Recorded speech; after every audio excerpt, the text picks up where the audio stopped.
seem like the type to love and leave and disappear right after the song. So give me the night to show you and hold you. Don't leave me out here dancing alone. Assalamualaikum warahmatullahi wabarakatuh.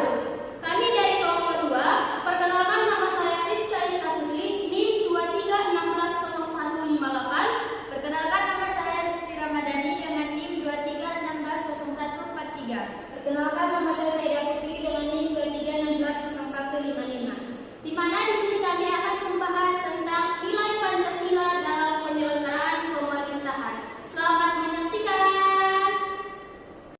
Baik, di sini saya sebagai pemateri pertama yang akan membahas mengenai poin pertama tentang pembagian kekuasaan di pemerintahan di Indonesia.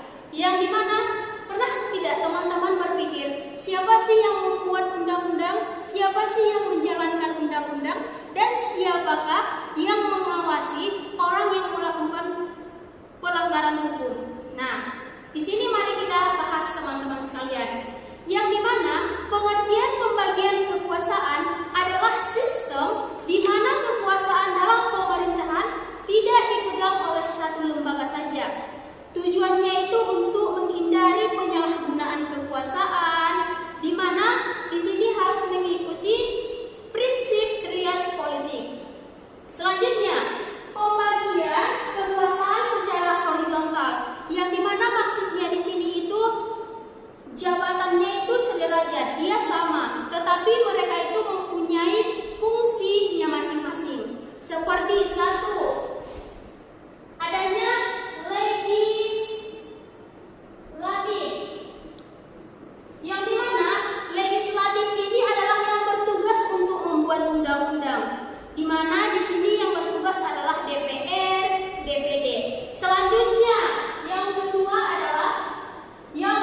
itu ada eksekutif. Eksekutif ini adalah yang menjalankan undang-undang tadi, yang dimana di sini yaitu presiden dan wakil presiden. Selanjutnya yang ketiga ada yudikatif.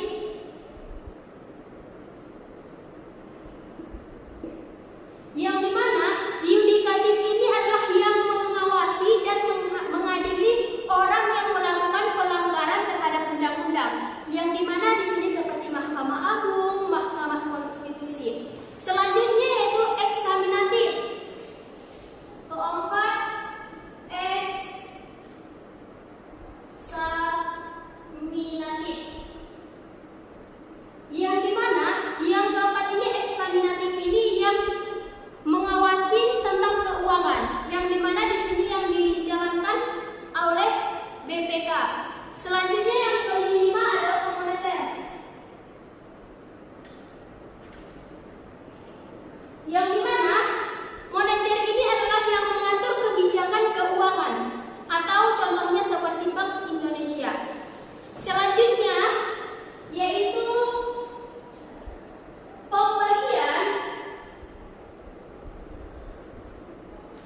pembagian kekuasaan secara vertikal,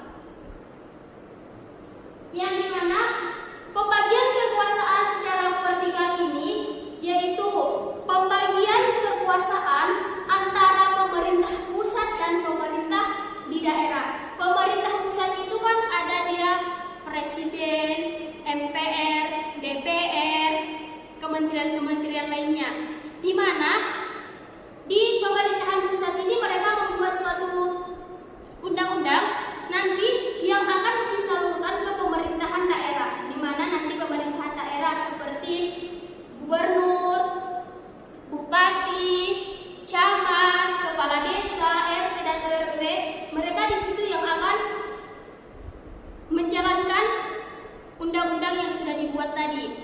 Nah, selanjutnya yaitu tentang kekuasaan secara horizontal ini. Tadi kekuasaannya sederajat tapi fungsinya berbeda. Berarti garisnya ini seperti ini horizontal. Sedangkan yang vertikal ini seperti ini.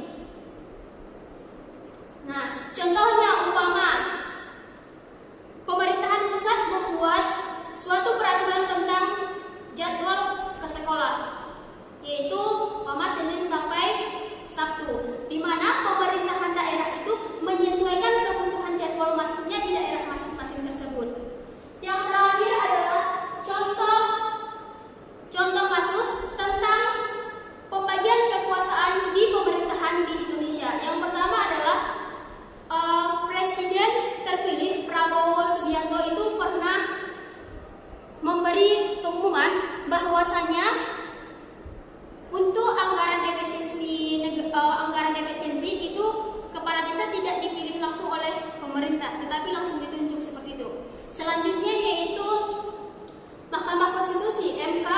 Dia di situ membuat peraturan tentang umur untuk pencalonan wakil presiden, yaitu Gibran Rakabuming Raka. Maka di situ terjadi pro dan kontra karena beberapa pihak mengatakan, ada yang mengatakan bahwasannya karena adanya paman dari calon wakil presiden pada saat itu Gibran Rakabuming Raka, maka dia bisa ditetapkan sebagai wakil presiden. Selanjutnya yaitu ada juga peristiwa tentang dinasti politik yang dilakukan oleh keluarga Bapak Joko Widodo. Mungkin cukup sekian dari pemaparan materi saya. Selanjutnya akan dilanjutkan oleh pemateri kedua. Baik, di sini saya pemateri kedua akan memaparkan materi yang poin B dan poin C. Yang pertama, poin B yaitu kedudukan dan fungsi kementerian. Jadi kementerian adalah bagian dari pemerintah yang langsung membantu presiden menjalankan tugasnya dan membantu presiden mengurus bidang-bidang tertentu seperti pendidikan, kesehatan, dan pertanian. Jadi tugas dari menteri ini membantu presiden dan menteri ini kedudukannya itu di bawah presiden.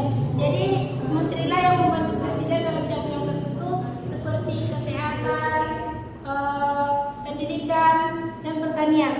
Dan fungsi kementerian adalah melaksanakan tugas-tugas negara di bidang tertentu. Yang selanjutnya itu poin C.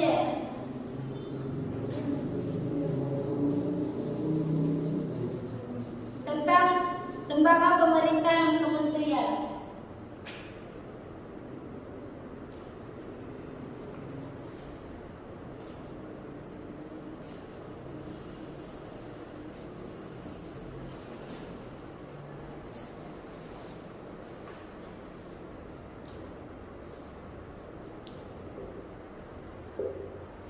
Nah, jadi lembaga pemerintahan kementerian ini juga berada di bawah presiden, cuman dia bukan menteri, dia adalah seperti petugas khusus, misalnya pada BNPB itu Badan Nasional Penanggulangan Bencana.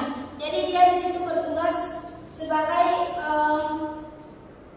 untuk membantu dalam penanggulangan bencana tersebut, misalnya seperti ada korban, maka di situ lembaga pemerintahan dan kementerian akan turun. Dan seperti BNN yaitu Badan Narkotika Nasional, yaitu untuk membantu supaya tidak terjerumus kepada narkoba. Jadi lembaga ini lembaga yang bekerja langsung di bawah presiden, tapi bukan bagian dari kementerian. Mereka punya khusus yang tidak diurus oleh menteri. Mungkin cukup sekian penyampaian dari saya. Terima kasih, saya kembalikan ke moderator.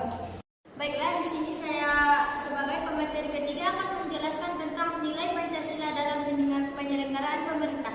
Di mana nilai ketuhanan yang pertama yaitu nilai ketuhanan dan kemanusiaan, persatuan dan kerakyatan. Nah, ini mengandung pengakuan terhadap Tuhan dan menghargai kemerdekaan beragama dan menolak diskriminasi. Kemanusiaan berarti sikap adil dan menghargai sesama, persatuan dan pentingnya rasa nasionalisme. Kenyataan menunjuk tinggi musyawarah dan perwakilan rakyat, keadilan sosial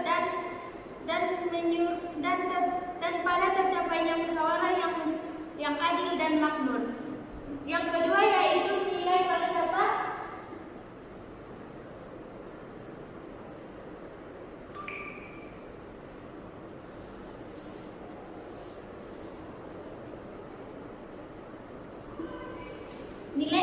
hidup ini